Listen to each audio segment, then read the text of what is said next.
and immigration. Today's meeting is taking place in hybrid format. I would like to remind participants of the following points. Please wait until I recognize by name before speaking.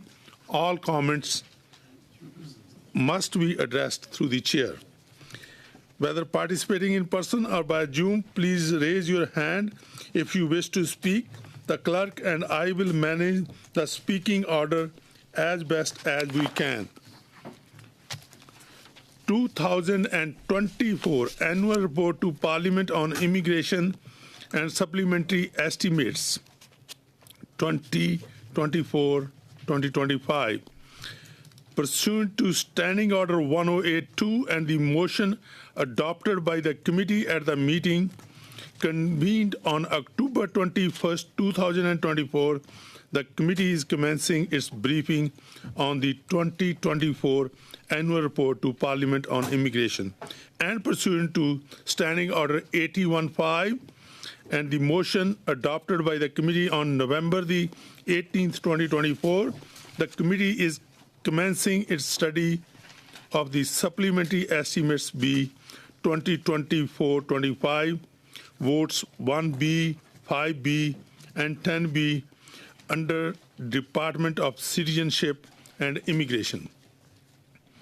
Before I welcome our witnesses, I would love to welcome two members. Arpan Khanna, MP, is becoming a regular member to this committee, and welcome. Of course, Peter Fragiskatos, welcome to the committee for a little while. I'm sure you're going to be here for a half hour. You will enjoy.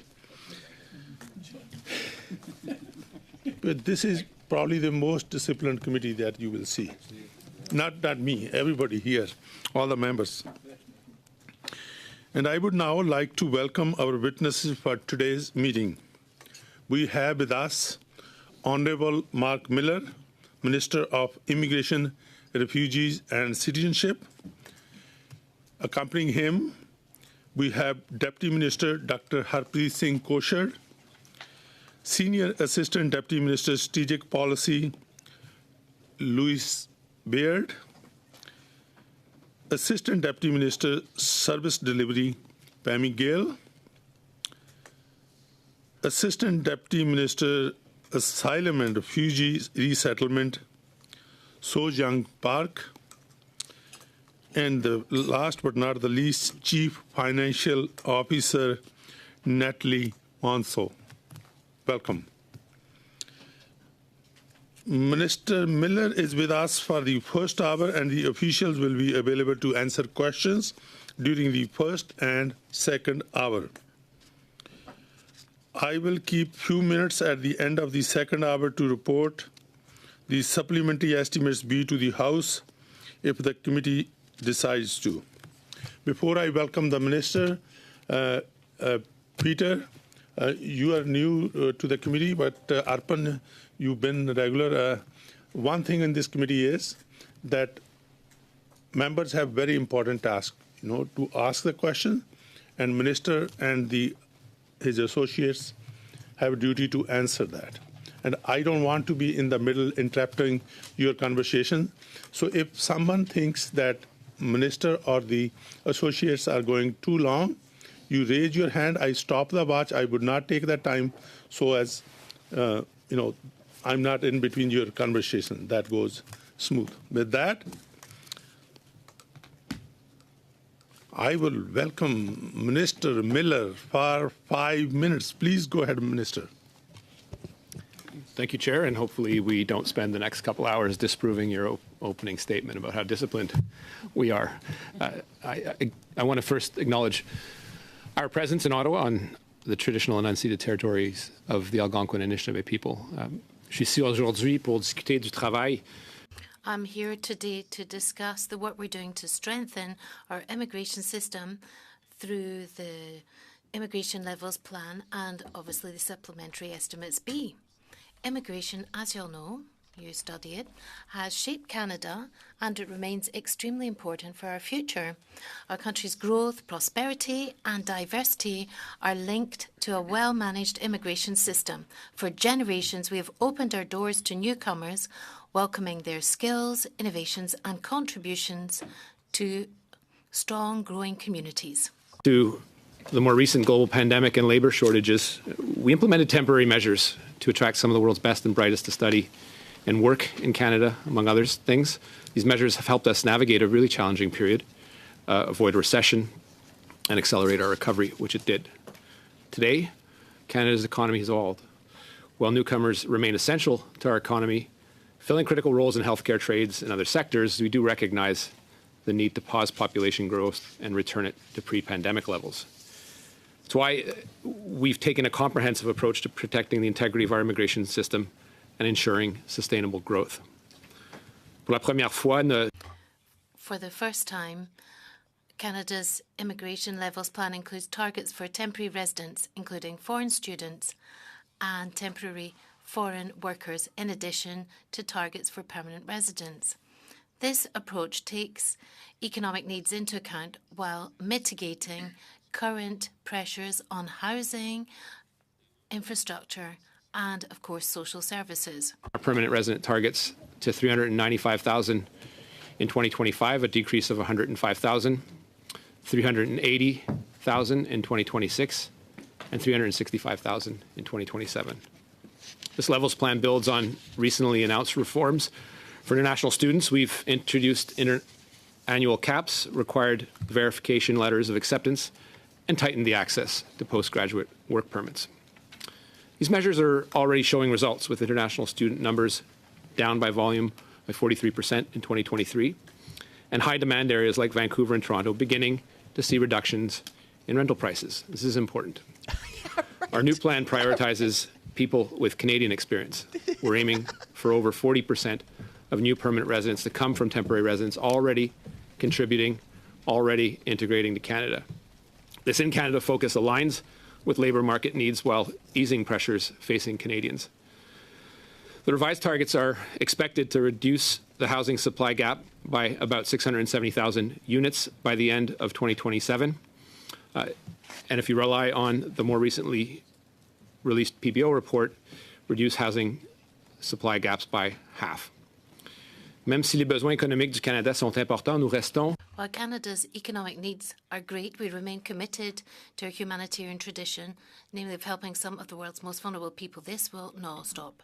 We also remain committed to family reunification, allocating nearly 24% of overall permanent resident admissions to the family class in 2025. We are also, of course, continuing our efforts to promote the vitality of French-speaking communities outside Quebec. The target for French-speaking permanent residents will be 8.5% of overall admissions in 2025. So that's going up from 3% to 8.5% over the last few years, then 9.5% in 2026, rising to 10% in 2027. Listening. We understand the challenges our country faces, and we're addressing them. Our goal is to make immigration work for everyone, ensuring newcomers and Canadians alike can access quality jobs, housing, and community supports they need. En ce qui concerne le budget. With regard to the supplementary estimates, I would like to highlight the main measures that were presented last week. Number one, we know that Quebec is under disproportionate pressure when it comes to welcoming asylum seekers. So we have allocated $750 million to reimburse Quebec, and the supplementary estimates B provides 91% of this amount. It really has to be adopted. Assistance plan, we're reimbursing provinces, territories, and municipalities for providing housing to asylum seekers, especially during the winter months.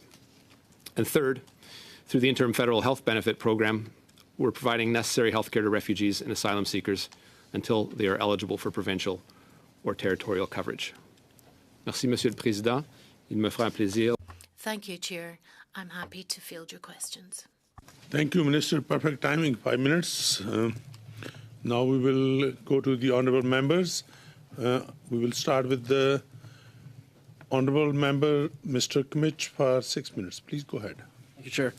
Minister, your department tabled documents with Parliament that show that 4.9 million visas are going to expire between September 2024 and December 2025. How will we know how many of those actually wind up leaving? As you noted, MP Camich, when people come here, in many of their visa documents, they undertake to leave. As part of the levels plan, there will be some visas that are temporary in nature that will not be renewed, and those people, when they undertook to come here, will be expected to leave, and that is simply a fact.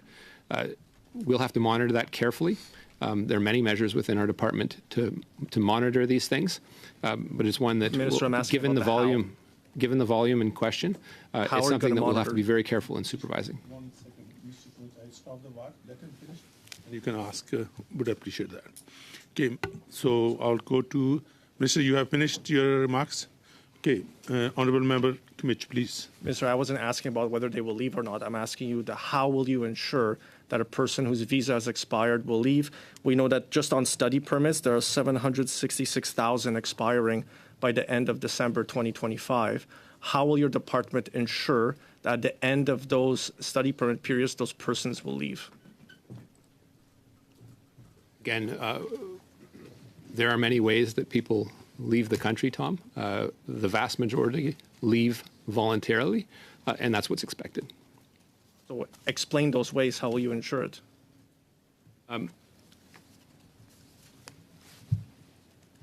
We work with our partners, including CBSA, to investigate, obviously, and prosecute those who violate immigration law. If someone refuses to leave, they're in violation of the law. And CBSA, after due process, has the legal obligation to remove people. Again, this isn't something that is taken lightly, but in the vast majority of cases, those people that have come here temporarily and do not have the right to stay, in fact, leave. So then my next question will be, your plan calls for a cap on international students, 485,000 2024, 437,000 2025. There's been adjustments to those. So obviously there's a discrepancy between the two. So how many do you project will leave the country then at the end of December 2025? All 766,000?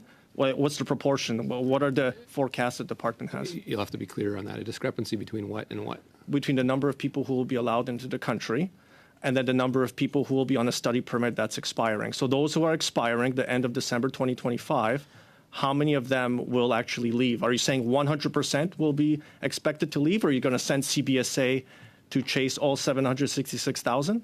You know that is not what happens. There are a number of things that occur. Some people actually get renewals. Some people get postgraduate work permits and stay a longer period. And we do work with CBSA to monitor these things. And when Statistics Canada reports on these, they take into account a whole variety of factors in estimating how many people are here and how many people have left. So at the end of this year, 2024, how many international students do you expect to leave, and how many have left so far when their study permits expired? How many have left as so far? of November today? We don't or have October that number. 1st. Can you provide those to the You don't committee? have that number. I don't know. We could look into it. This is almost a How million can you not people, know? man. It's in the immigration levels plan. There's a bunch of charts on page 22 starting about temporary resident immigration to Canada, persons who are in the country. It's in the immigration levels plan. It's in there. So how can you not know what that number would be? There's an order paper question, these government documents that were signed by your parliamentary secretary that were tabled with Parliament that has the numbers. So there's supposed to be expiring study permits in December, 84,642. And then in November, 36,130. In October, 10,182. In the month before, 127,348. So how many of those people are still in the country? How many have received the renewal? And how many of them have CBSA now looking at them? What I can provide to you as a number is the expected decrease over that period over the 3-year period, which is about 450 the first year, 450 the next year. That's net, incoming and outcoming, with a slight increase in 2027. So again, so how are you going to track then those whose work permits are expiring by the end of 2025? Again, it's in the hundreds of thousands. You're not giving me much confidence or Canadians confidence that you have a plan, because we have a breakdown by month how many student visas and work visas are expiring. And you haven't provided any information on the means. How are you going to do it? You say you have partner organizations, you're working with people. What are you actually doing? What's the process? How are you going to ensure people abide by the visa conditions? As I said to you before, just like the vast majority of people that come to the country on a temporary basis, the vast majority leave. In some cases, increasingly many, I will concede, people decide to choose. They are in a situation of irregularity in that case. Once they have exhausted their remedies, they are removed by CBSA. So that's interesting, because you've made public statements repeatedly claiming and saying and alleging, based on IRCC data, that is not what's going on. And that's why the IRB now has a record number of backlogged applications for asylum. And you have said that tens of thousands of them are actually international students who are staying longer, they're applying for asylum, and you're claiming they don't have a legitimate claim to make. That those are your quotes, the headlines you're generating by doing communications out there. So are you saying you don't have a plan, that this is part of your plan to have an increasing backlog at the IRB to deal with it? Minister, you please respond. There are an increasing number of international students making asylum claims, I think with very little hope, given their conditions. They, whether you like it or not, are entitled to a form of due process in this country. I don't think you would purport to deny it to them. Are there things we can do to make sure that's more streamlined? I would encourage you to follow the next few weeks as we propose more amendments to the immigration system and the asylum system.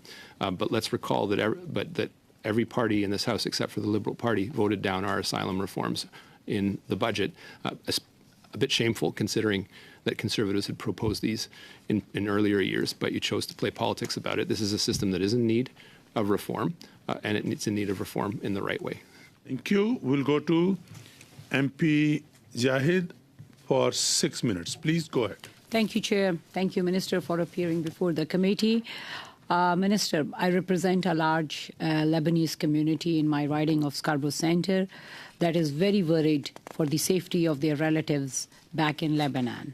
I have one constituent who within days lost his brother, his wife, and their 3 children in one Israeli bombing, and lost his other younger brother and his wife in another bombing. The community is beside themselves with anger and grief. They see the help we have given to people fleeing the war in Ukraine. They see the program to bring the extended family of Canadian citizens and permanent residents in Gaza to Canada for temporary safety. They have asked me to ask you, Minister, will you commit to doing the same for the extended families of Lebanese Canadians who are losing their members of their family daily? Thank you for the question, MP Zaid. And as you know, I represent a sizable Lebanese community in Montreal myself. My heart goes out to them. I think everyone would agree that the best way to ensure their safety is to make sure there's a ceasefire. There's been some encouraging news over the last little while. Let's hope that whatever it is true and sticks. At this time, I think there's a number of considerations that make Lebanon unique. One, the very large and significant number of Canadian citizens and permanent residents. Our focus needs to remain on them and the resources necessary to evacuate them should the situation get worse. We have, over the course of the last few months, made numerous warnings to the community to come out. But given that they are Canadian citizen and permanent residents, they have an option whether to stay or whether to leave. But we can't abandon them if they choose to stay. That has to remain the focus of the Canadian government. And it will remain the focus of the Canadian government. That may be frustrating to hear, but my job as the immigration minister is to be quite honest with the resources that we have and the focus that we are putting on Canadians and permanent residents, given the tens of thousands that are in Lebanon. Those will remain our focus. It doesn't mean we do nothing when we're in Canada. As you know, that I announced a number of measures for people that are already here to extend their visas, not sending people back to Lebanon. There's been an administrative deferral of removals to Lebanon, obviously not sending anyone back. And we'll make sure to support the people that are here while the war continues. Thank you, Minister. Now, I'll turn to the supplementary estimates B. In the supplementary estimates B, your asks include funding to support the asylum seekers in Quebec and funding for the interim federal health program. So could you please talk about the importance of these asks and the potential consequences if in case they are not passed? Well, if they're not passed, there's no money for anyone. And that has some pretty devastating consequences in a number of circumstances. First and foremost, for the interim health benefits for people that are seeking asylum here in increasing volumes, I'll admit, but we have to make sure that they are not denied medical coverage while we migrate them into the provincial systems. Remember, the Conservatives tried this, and the court said it was cruel and unusual punishment to withhold that from asylum seekers. It wasn't too long ago that that occurred. So making sure people, as a matter of public health and public safety for Canadians as well as it is for people that are here temporarily, including asylum seekers, is crucial, and I think it would be cruel not to. We've got till mid-December to get this done, and I think that's super important. The other one of capital importance, I think, because we made the commitment to the government of Quebec, is to reimburse them for some of the expenses that they have had, taking on a disproportionate burden of asylum seekers that have come into Quebec, whether it's the cumulative effect of those that came in through Roxham Road or newer arrivals from Trudeau Airport. That's important because this does have a cumulative effect, and we have committed to the Quebec government to make sure that we do reimburse a portion of their costs. As I will remind my bloc member, surely in the next few minutes, it is a shared responsibility. Thank you, Minister. In the estimates B, there is also funding for the interim housing assistance program. So could you elaborate on the assistance the government has provided to cities like Toronto who are trying to deal with the increasing homelessness? Absolutely. It's important not to treat asylum seekers that are in a different situation than people that are homeless. Unfortunately, people do wind up on the streets. It is a matter of great discussion that I had with Mayor Chow when I first came into this role. We were able to come to an agreement on making sure that Toronto was compensated. There is a natural flow of people towards the big city centres, and with big airports like Pearson and Trudeau, migrants either move into Montreal or flow into Toronto, increasingly towards Ontario, to be frank. And we have to make sure that not only the government of Ontario is at the table, but we are supporting municipalities that are shouldering a lot of this burden without the fiscal levers that provinces and the federal government would have. I've recently visited the Peel Centre with Mayor, and then spoke to Mayor Brown as a result of his advocacy to get this up and coming. It'll be a game changer in the area. Obviously, the federal government has to do a good job in bringing the asylum numbers down, which are high again this year. But to the extent people come here and claim asylum and don't have a place to stay, it isn't everyone that doesn't have a place to stay. There has to be a place to process them, make sure they have a roof over their head, and to get them into the job market as they wait their due process from the IRB. Thank you very much, MP Jahid. Before I go to Mr. Bruno de Sepp, I did not mean to ignore Mike Morris, but I wanted to give him a special introduction. Mike Morris, welcome. Now we will go to MP Mr. Bruno de Sepp for 6 minutes. Merci, Monsieur le Président, Monsieur le Ministre. Thank you, Chair, and good afternoon. This translator is Donald quiet. Trump has recently announced that Thomas I can't turn this up Homan, anymore. It's on full Thomas volume. Homan,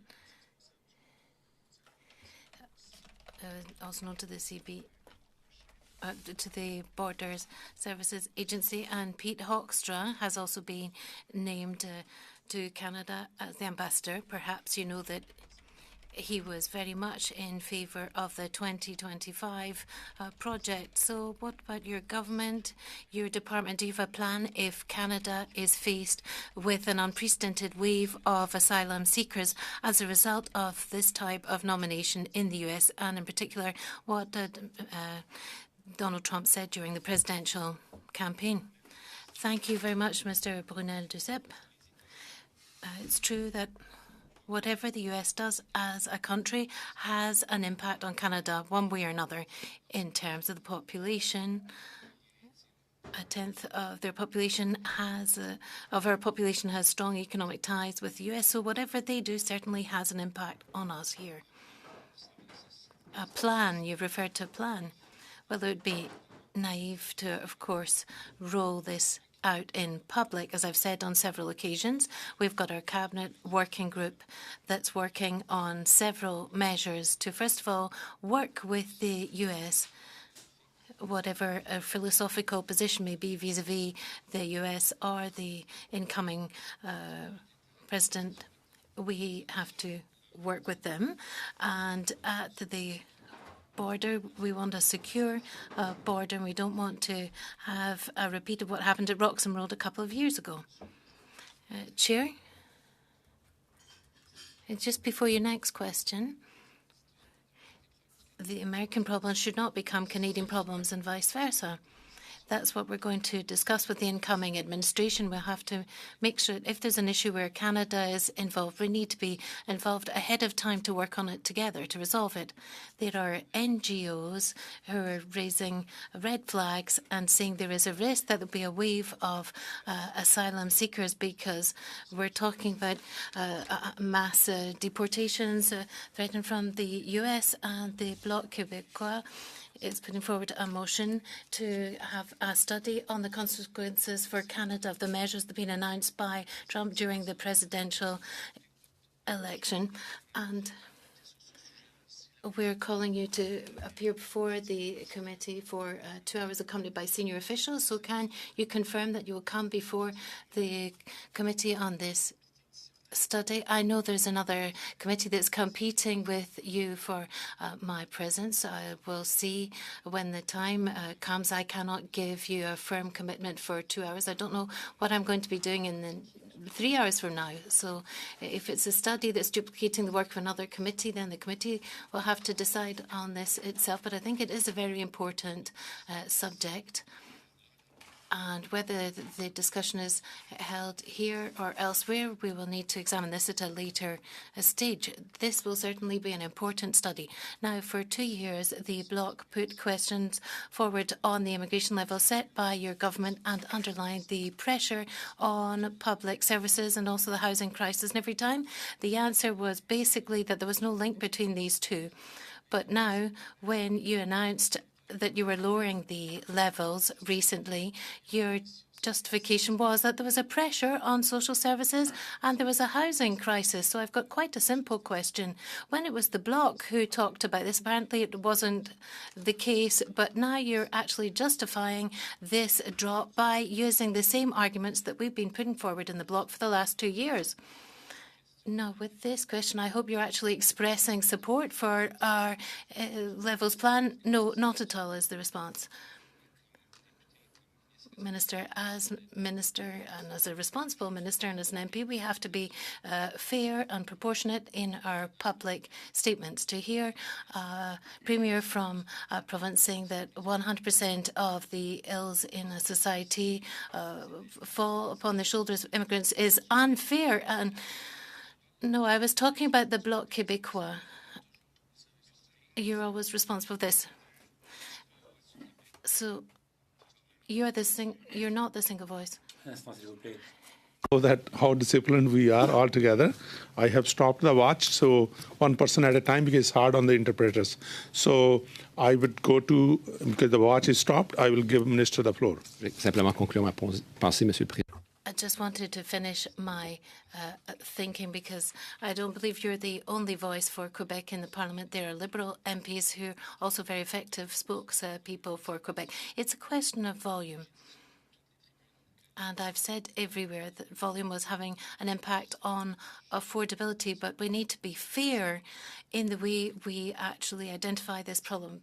Sometimes I accuse other parties perhaps exaggerating too much and putting all evils on the shoulders of immigrants, and that's totally false, and I know you agree with me.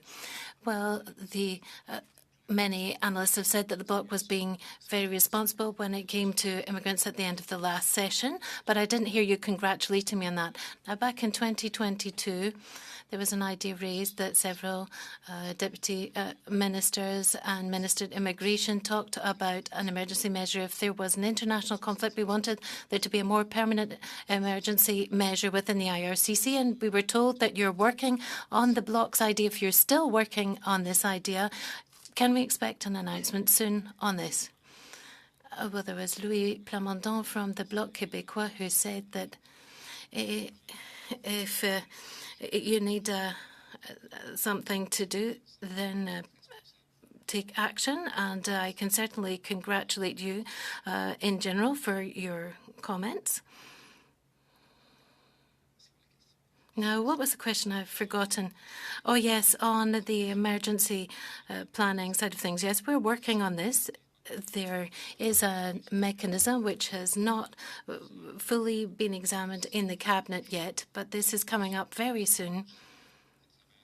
What we've learnt from the last wave of crises, and there certainly are many around the world at the moment, is that there needs to be some sort of reflex within the department to identify the measures that we take in an emergency situation so that we can react more quickly. Of course, we learn from how we've intervened in Sudan and Gaza. This is close to my heart. I understand that's the case for you too. It's still underway, this process, and I still am planning to implement this. Thank you very much. Now we will go to MP Kwan for 6 minutes. MP Kwan, please go ahead for 6 minutes. Thank you very much, Mr. Chair, and thank you to the Minister and the officials for being here today. Speaking on the Levels Plan, Minister, it was shocking, to be honest with you, with the about face that the government took. In fact, there are a number of migrant workers who are here today, and they responded to your announcement. A group, an open letter was sent with some 185 organizations or individuals has signed this open letter in response to the Levels Plan and refuting the arguments that the government had put forward and calling for a change of approach. As well, the migrant network folks have actually put on social media point-by-point response to the Prime Minister's shameful video. And some of the points now highlight here, and I'd like to seek your response. They say that migrants are not disposable economic units. Immigrants are not taps to be turned on and turned off, that they are people with rights, families, dreams, and potential who are promised equal rights and fairness, and Canada is uprooting millions of people who have built a life here. They further say that migrants aren't a drain on the economy, they're adding to it and underwriting the government's public services that they pay into but cannot access. International students alone contribute $31 billion to Canada's GDP in 2022, and migrants fill critical roles in healthcare, agriculture, technology, and forming the backbone of many sectors. They noted also, and this is common knowledge, that since at least 2008, the Conservative Liberals have been bringing more temporary migrants than permanent residents, and this is an intentional shift to reduce people's rights and to make migrants more vulnerable. Even though the government acknowledges exploitation, but they are punishing those who are exploited, being exploited, Minister. And what really is needed is guaranteed permanent status for all and reining corporate interests that are profiteering off basic needs, and for the government to actually truly invest in housing, healthcare, infrastructure for all residents of the country once and for all, and not blame migrant workers. What's your response to them? I mean, there's a lot of statements in there that I wouldn't disagree with. I agree with the fact that there has been increased volume that has impacted people in this country, fairly or unfairly. But it's one, I think, that we've almost taken for granted. And the reality with people that are here temporarily is it has to actually mean something. It's not an automatic guarantee to become a permanent resident. I think to some extent a lot of institutions have entertained explicitly or implicitly a sense of false hope that people will become immediately a Canadian citizen. My heart does go out to those who have had that false hope entertained, but the reality is that not everyone can stay here. every time I've tried to put a measure in place to make sure that we are reining in some of the unsustainable volumes in areas of my department that have perhaps gotten overheated, it's been with an effort to focus and make sure that we're focusing on people that are already here. It is not a right to become a permanent resident. It is not a right to become a Canadian citizen. Otherwise, you dilute the value of it. And that's something that I firmly believe in. It doesn't mean at the same time that you treat people unfairly. And those that have undertaken in their own visas that they will leave at the end of this obviously have to respect that. But there are nuances in here.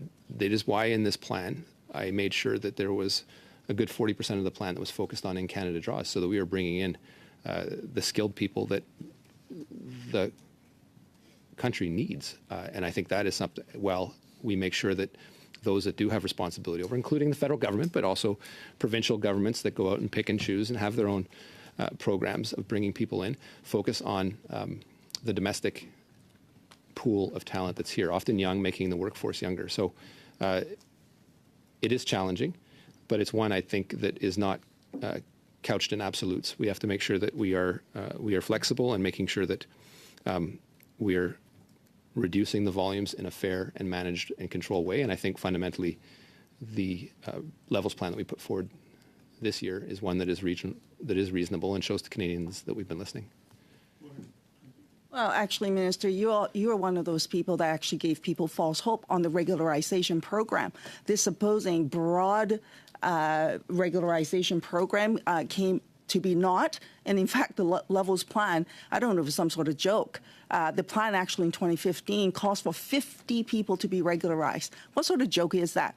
And the truth of the matter is, you talk about providing provinces and territories to have the ability to make their decisions. On your plan, you're actually reducing provincial nominees. As an example, successive Liberal and Conservative governments knew and continue to increase migrant workers with temporary status while reducing permanent resident status. And this is not an accident. And at the same time as well, successive governments have allowed for institutions to use international students as a cash cow. And now you have a housing crisis and you blame them as though somehow they created the housing crisis, when in fact successive governments abdicated their responsibility and entirely just relied on the private sector to provide the housing that they need. So that is the reality. So when are you actually going to take up responsibility and do what is right? I think you meant 2025 and not 2015, but the reality is that on, for example, the provincial nominee program, provinces have been coming to me begging for more spaces, but then turning around and blaming us for immigration. I think to some extent we've, as a society, have gotten addicted to temporary fixes, and it's something that we owe it to Canadians to rein in. And this is a plan and a policy that I put into place when it came, for example, to half of the temporary residents that are in Canada, include international students themselves and the postgraduate permits that they get, a plan to reduce that in a responsible way. And we've seen the impacts that that's had on rental prices. We've seen the pressure easing that has had on the economy. And I think that's an important reality. We cannot have an unlimited volume without losing the value of what is immigration. The levels that we put forward this year are ones that are still ambitious. They still plan for a growing economy. But it isn't everyone that has the right to bring in whoever they want, whenever they want. And my job, you're right, is much more than simply snapping a passport at the border. It involves engaging with community members, with provinces, with territories to look at their volumes and work with them. I think provinces, frankly, have been irresponsible in the immigration sphere, and it's why we cut their allotments in half, with the idea that we would work with them if they were really to do their fair share in taking their fair share of asylum seekers for those that are those provinces that aren't Quebec and Ontario. Have you actually done an analysis of what the economic impacts would be with this levels plan in terms of the reduction in the number of people that are needed for various different industries, and what the implications are for institutions? Have you actually done a economic analysis with your plan? And if yes, will you table it? I think we've Is there a separate, discrete study done by our department? There are ones that are done in the context of preparing the levels plans, but I've read a number of studies about the impacts. And in some cases, there will be some pain, and it's important adjustment for society and for example, institutions that have, I think, unfairly relied on international students to bolster their own balance sheets. Well, just to note, $31 billion in terms of Canada's GDP from international students alone, and that's based on the 2022 numbers. I'm talking about IRCC, your own department's analysis. Have you done one, and will you table it? My question to you is, and the institutions perhaps that you're making yourself the voice for, is who's going to pay for all the asylum claims that come out of those institutions as a result of people not being able to get their postgraduate permits and not leaving the country? Are those institutions paying for it? Thank you very much. The time is up, and we'll go to. If you are, then tell the MP United Khanna. Nations. MP That's Canada's changed position. Sorry, MP Kwan. You don't get it both ways. Sorry. I'm sorry, MP Kwan. Please, we gave you enough time, and it doesn't work with us here. So it has to be fair with everyone. MP Khanna, please go ahead for 6 minutes. Oh, 5 minutes, sorry. Thank you, Mr. Chair. Minister, a few weeks ago, the Prime Minister put out a great video or propaganda piece that he was trying to outline his future plans. He mentioned bad actors. It's been about 2 weeks since that video has come out. Can you elaborate on who those bad actors are? There are, as you know, because you're familiar with some of them, MP Khanna, immigration consultants that do not act properly and are giving false advice to people in the false hope of being able to stay here. There are institutions, for example, that are relying on international students and not providing the proper education and making false promises about their prospective employment. There are, in the labor market impact assessment world that I know you're familiar with, there's a lot of money exchanging hands where labor market impact assessment shouldn't cost anything. So there's lots of people that are responsible here. It isn't simply about people that have committed fraud. It's about the ecosystem as well that's been created, which has been an incentive in, and it may be a $31 billion industry when it comes to international students, but chasing short-term gain with a lot of long-term pain. And I mentioned that earlier with respect to the cost of what asylum seekers would cost coming out of an international student system that was supposed to breed excellence and not asylum claims. Okay, and are you missing anyone else off that list? I know it's been a while, but anyone else you're missing that you think should be considered a bad actor? I know you have your view on it, so why don't you share it? Well, it's a simple question. Since 2015, who was in charge of the federal government that increased temporary foreign worker permits by 154%? I want to say that the federal government has responsibility here. It is a much broader analysis than simply putting it on the shoulders of one institution, but it is important for the federal government. Maybe I can finish my thought. It is important for the government to acknowledge that we could have gotten things right in many measures. There is a conundrum that comes with any immigration program, and one of those is the impact that this has had, these immigration plans, pretty much regardless of category, on making the labor force younger, on increasing the GDP of this country, extremely important coming out of COVID with structural challenges in the supply chain. There are some people here temporarily that made sure that we didn't get through, that we got through a recession, and that's important to note. The economy has been fueled by immigration, but again, it is not an unlimited supply, and any responsible government, like the federal government, has to make sure that it is managing and controlling a system in the volumes that are acceptable to Canada. So who was responsible for the 211% increase we saw when it came to international students since 2015? Who was the government in charge that signed off on that? Those are two different questions. We are responsible for putting together an international student program that institutions leveraged and abused to some extent in the volume of people that they brought in. Let me also say this, and you know this, the federal government is the only one that doesn't make any money directly from this. The provincial government, Ontario, for example, makes about $1,000 a head on every international student and has abused this system in bringing in people to study at institutions, some very reputable, some that are the pride of this country, but some that pretty much didn't exist. And so that's something we've had to rein in. You can just speak yourself to Mayor Brown about what he's living through in Brampton, and I think you would know exactly who I'm talking about. Minister, it looks like you're passing the buck and you're blaming other bad actors, but the population growth we saw of 300%, the highest it's ever been since 1950s, is a federal responsibility. You are the one that is signing off on these approvals. It is your government that is responsible for this, but it looks like to me that you're just literally pointing fingers at everyone else but yourself and your predecessors in Canada. Do you not think it's right for you to take some responsibility for these actions that have taken place? Do you not? Shouldn't you put Mark or Sean Fraser on the list as well of some of those bad actors that have been a part of the problem?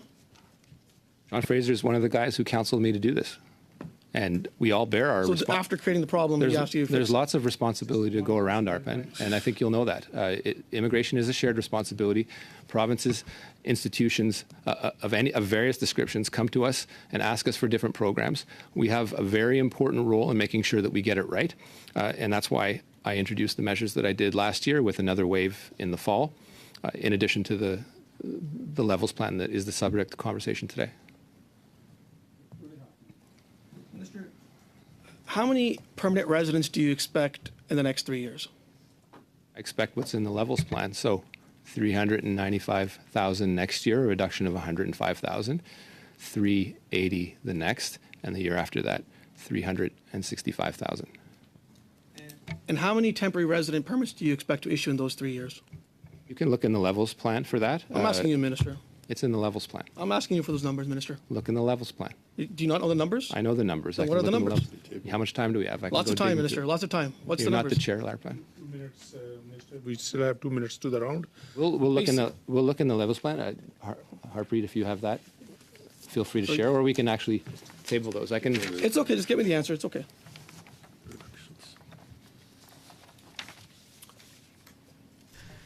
No, he said new ones. So the target for 2025 is 673,650. For 2026, 516,600, and in 2027, 543,000 permits. So if you do the math, so we're expecting probably 3 million people coming to Canada in the next 3 years, both permanent and temporary residents, correct? Again, if you need to be able to look at what the net population increase is for that period of time, and for the next 2 years, it'll be reductions with an increase over the next year. Okay. Last week, your officials confirmed to us that you're seeing skyrocketing refugee asylum claims with a wait time of 44 months for some of them. What are you doing to bring those numbers down in terms of wait times and to make sure that these cases are heard as soon as possible? Well, if you looked in the last budgetary exercise, we put a substantial amount of money in making sure the IRB could process more volume. It's, they are an independent body, so there's only so much pressure that we can exert on them. They do a great job, but with the volume that we're seeing, they are admittedly heavily charged with the numbers of cases that they're seeing. I put forth a package, and you would know this because your party rejected it in the last budgetary exercise to reform the asylum system, but you all sat there and smiled and shot it down with the Bloc and the NDP. So I plan to put forward more measures. I want to reform the system. It's not working in the way it should. That's a function of volume, but also a function of efficiency. The growing claims that we see now inland are not unexpected. They're ones that we saw with people having increasingly fewer hopes to stay in Canada and being counseled to file, I think unjustly, asylum claims where they don't, where they shouldn't have the ability to do so. Thank you very much.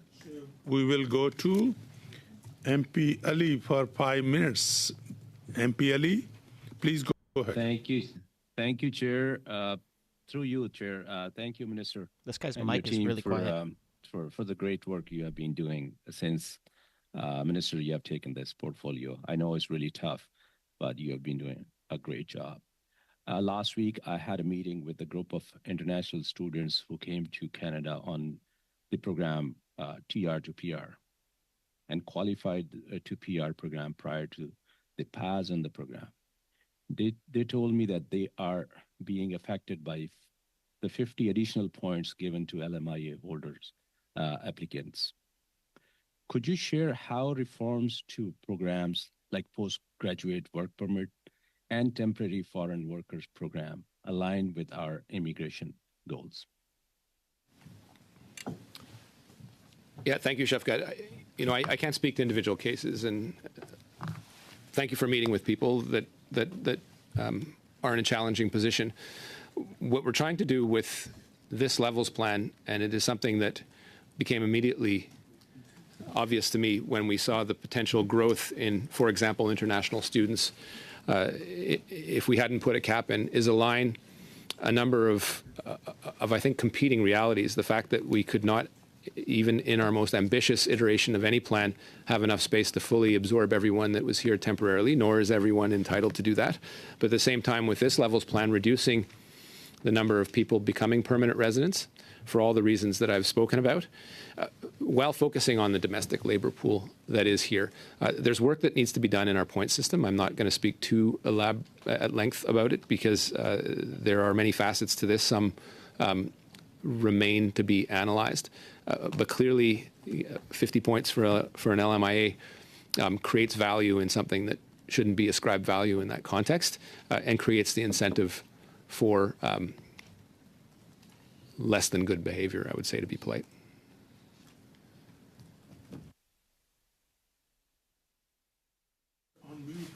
Mr. Ali, unmute your microphone. Good. Yeah. Thank you, Chair. Through you, Chair, Minister. As you know, last time we had the conversation in the committee, and we had it numerous times on this issue. As part of Canada's Indo-Pacific strategy, our government invested $74.6 million to enhance Canada's visa processing capacity, including at New Delhi, Chandigarh, Manila, and Islamabad. First three of those centers have received their intended investments and achieved improvements, but Islamabad has not.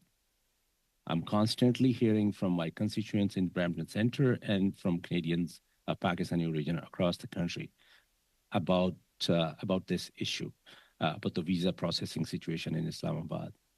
Since the funding was made available on numerous occasions at this committee, by emails or by face-to-face, I've asked previous ministers, asked you, asked deputy ministers, and asked other officials about this. Even in our last your appearance in this committee, you mentioned that IRCC officials were waiting for their visas from Pakistani government and expected to start their work in Islamabad during summer 2024. The community member told me that IRCC has not started any service from Islamabad yet. Could you update this committee about the progress IRCC has made on this issue, please? Thank you, MP Ali. I think I'd say a couple things. First, the Indo-Pacific strategy is extremely important in this context, and Islamabad is a part of this, as well as in the context of a service delivery model that is increasingly more global, so less reliant on in-person activity on the ground. Not to say it isn't indispensable, but it is important. And as I told you before, my focus in making sure there is a functioning office in Islamabad is key. The update, and knowing that we had some visa challenges that you were well aware of, we currently have 3 people on the ground and additional people that contribute to a functioning office. So that is sort of news to the comment that you made, but they are working, to the best of my knowledge, and on the ground, and have been bolstered by a number of 3. I'm not juxtaposing this unfairly, but realize also with the challenges we are facing in India, I think we are down to 4 or 3 personnel, given the context. So it's just to give you some form of comparison. Thank you, MP Ali. And now we will go to MP Brunel de Sepp for 2.5 minutes. Please go ahead. Merci, Monsieur le Président. Thank you, Chair. Minister, when it comes to the 5-year lease contract concluded with your government in August 2022 with Importation Guy, who's held by Pierre Guy, and compared to two previous leases, the Roxham Road, the contract was from the 1st of April 2022 to the 31st of March 2027. And has this lease ended when Roxham Road was closed down on the 25th of March 2024? Well, I must admit I don't know this person. Well, I suppose that's good news, perhaps. But I'll need to get back to you on that with more details. Perhaps my team has an update on that. We're looking at the leases. We were looking at them the other day.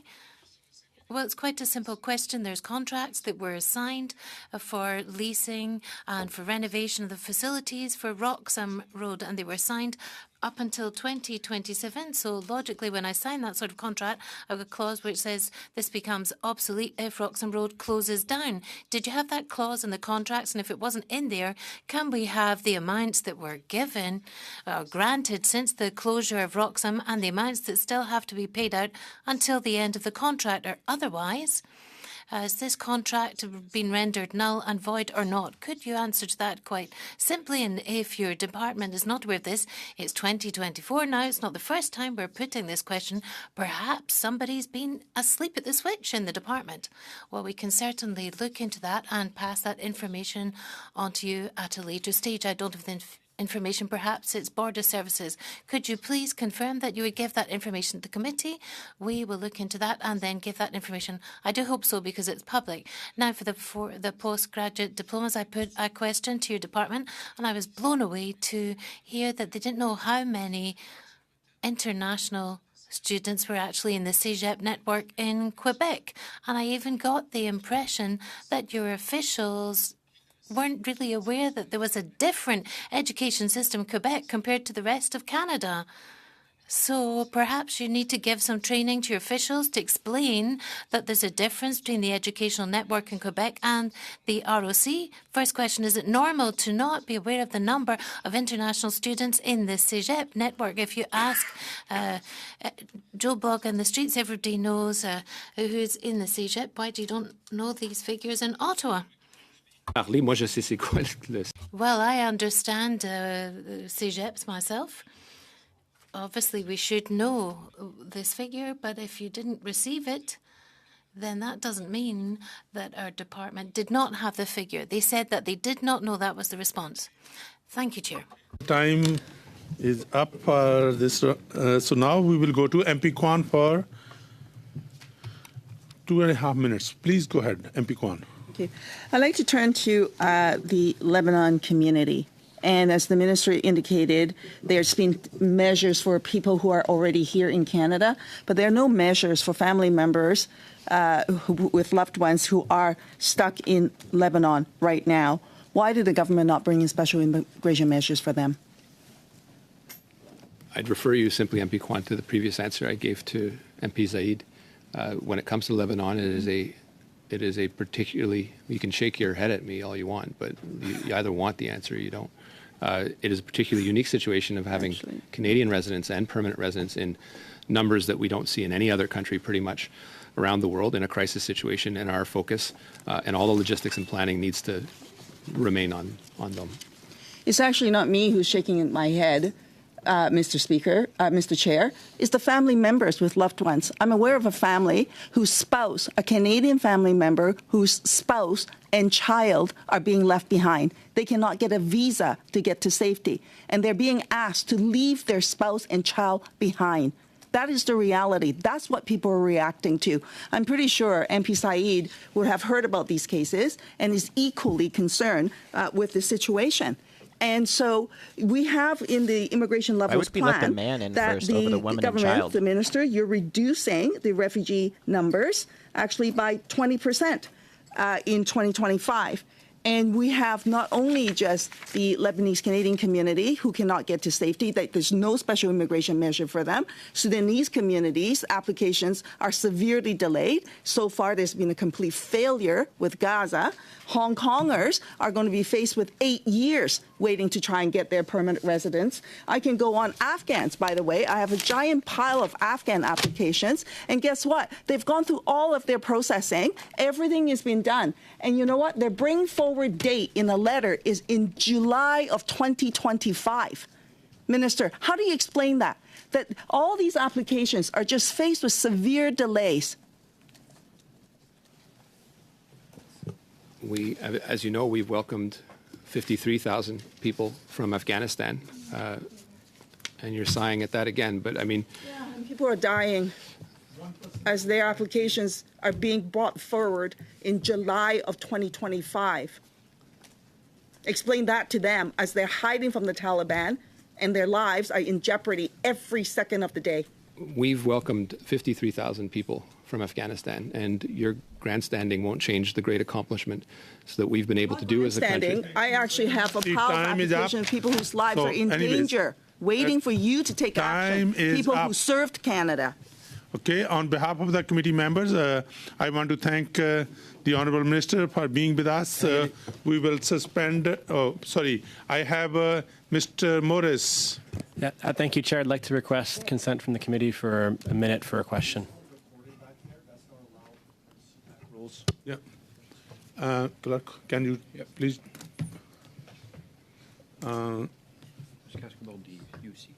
Yeah, so there is a juicy on the floor. Is there? No, there is no unanimous consent. With that, we will suspend for 5 minutes. Thank you, Minister, again. Okay, so if Miller's going to leave, we're going to call it here because the rest of the committee is just going to be talking with the department there, and they're probably going to do committee business. So we were just going to be live for an hour there for this one. I'm going to go ahead and work on some clips. I need to run to the store really quickly. But right after that, in about half an hour, I'm going to get some clips out from stuff that you guys might have not seen on CPAC or on the news or maybe even on Twitter. So go ahead and check the channel out in about half an hour. And I'm going to go ahead and make sure that I get a lot of the clips from last week as well from some of the committees that we covered live, but I just never went and clipped because there was some really good stuff from Brock. And I know you guys do appreciate when I make the little clips. That way you don't have to watch the full 2-hour live stream or hour live stream. You can just catch the little 5-minute highlights that were good. We did have a lot of tech issues last week, and that was not me. That was Parliament's issue. I noticed when I talked to a few other people, they said they had issues with Parleview. So we're also going to be live tomorrow at 2 p.m. You guys know question period. We'll be live for that. So I need to double check to see what committees we're going to cover tomorrow. There might be a few. I already see a few that we can potentially cover in the morning at 11 a.m. There's OGO and PROC on at the same time. There's also the Foreign Affairs Committee. I just need to check to see what witnesses are going to be there. And then we'll be live for question period. And it doesn't look like any committees that are decent are on after that. So it's probably going to be an 11 a.m. stream tomorrow, as well as there might be a 3:30 stream as well, again, after question period. There might be 3 streams tomorrow, it looks like. So thanks, everybody, for tuning in, and try to have a good rest of your evening, and hope to see you guys tomorrow. Well, it'll be a spicy day tomorrow, and then, as you guys know, Wednesdays are really spicy. So OGO tomorrow morning, someone just said, yeah, I'm going to double check to see that, and Proc's on at the same time, so I just need to see what witnesses are there, and yeah. Anyway, I need to run to the store, and then I'm going to get some clips out for you guys on the channel. So check back on the channel in about half an hour. There'll be some stuff that you probably wouldn't have seen on CPAC or anything like that. So cheers, guys. Thanks, everybody, for tuning in.